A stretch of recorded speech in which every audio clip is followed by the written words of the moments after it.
সেভাবে আর দেখা হয় না, মানে পড়াশোনার আমি যে সিনেমা দেখি তো, আমি যখন সিনেমা কী দেখি বলো তো, মানে লোকেদের মারপিট সিনেমা পছন্দ, অ্যাগ্রেশন। আমার যে স্টোরি বেস সিনেমা খুব পছন্দ হয়। যেরকম মাঝখানে বাংলার খুব একটা দারুণ একটা, আমি বলবো যে এত বছর পর বাংলায় একটা মাস্টারপিস বই বেরিয়েছিল বহুরূপী বলে। আচ্ছা, মানে দারুণ বই বহুরূপী, ওটা আমি দেখেছি, এখনও দেখি বারবার। আর সেই রকমই মানে আমি যখন বই দেখি তো, যেরকম আমি দেখেছিলাম মাঝখানে, আমি যে বইটা দেখেছিলাম ইয়ে জিন্দেগি না মিলেগি দোবারা, এই টাইপের বইগুলো দেখি আমি একটুখানি, যেগুলো একটু মেলো ড্রামা থাকে না, একটু লাইফের বিষয়ে কথা বলে, লাইক জিন্দেগি, তারপর এই বিষয়ের উপর ছিচড়ে, এই টাইপের যে বিষয়গুলো, যে লাইফের যে যে ফিজিও যে একদম যে ফিজিক্স বা এইসব না, মানে আমি চাই মানে যে একদম নর্মাল ন্যাচারাল লাইফের উপরে যে কথাগুলো হয় সেইটা।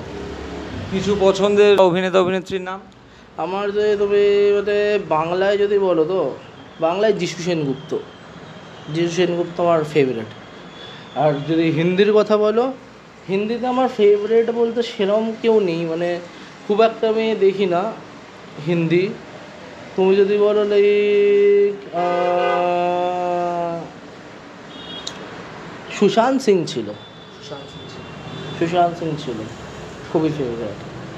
আর ইংলিশে যদি বলো তাহলে Robert Downey junior, Robert Downey junior আছে, তারপরে হ্যাভেন্সও রয়েছে, অনেকে রয়েছে। মানে রবার্ট ডাউনি জুনিয়র বলে যখন, তার মানে নিশ্চয়ই অ্যাভেঞ্জারের সবই দেখা।